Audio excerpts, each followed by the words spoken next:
for a period of time, I ran the second largest clinic in addictions particularly for people with legal problems and especially with DUIs.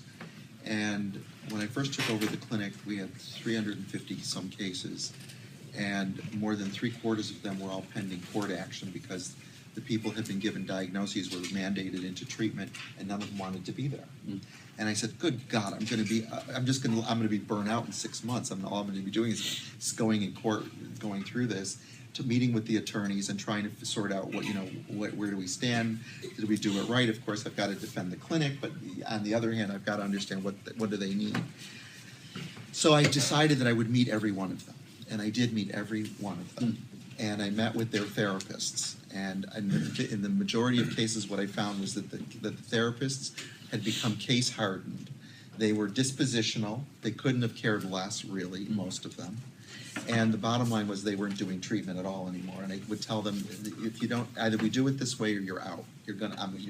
I will find a way out for you.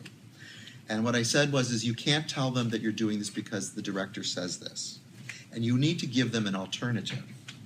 I said, I said, now that I've talked with so many attorneys in this field, what I found out is that they actually have a right to decline going into therapy.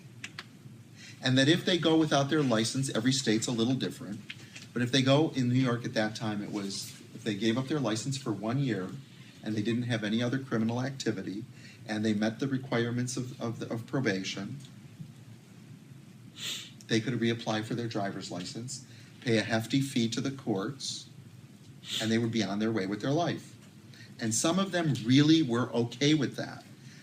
The majority of them that were okay with it were not really what I would call addicted people. They were kind of, weekend warriors. And they would have been dragged into a system that they probably wouldn't have gotten out of therapy for 3 to 5 years. Or gotten much out of it.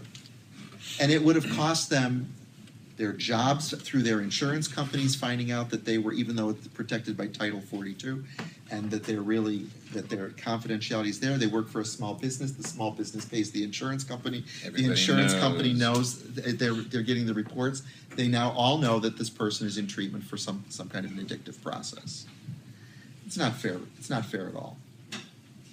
It works very badly. And we got rid of about 75 people out of that 350 plus.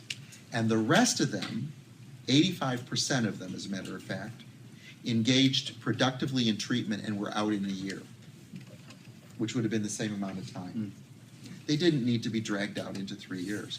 But the first year and a half, in almost all cases, the people were stuck in a bad state of mind, thinking that they were being forced to swallow something that they didn't understand why they needed to swallow. Yeah, they hadn't agreed to it.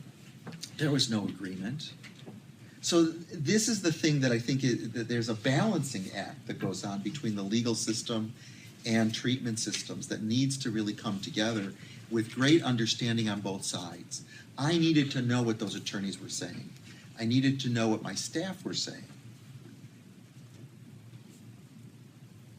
Then I had some sense of, okay, this is what the partnership is. But when you finally heard the client, they engaged. Yeah.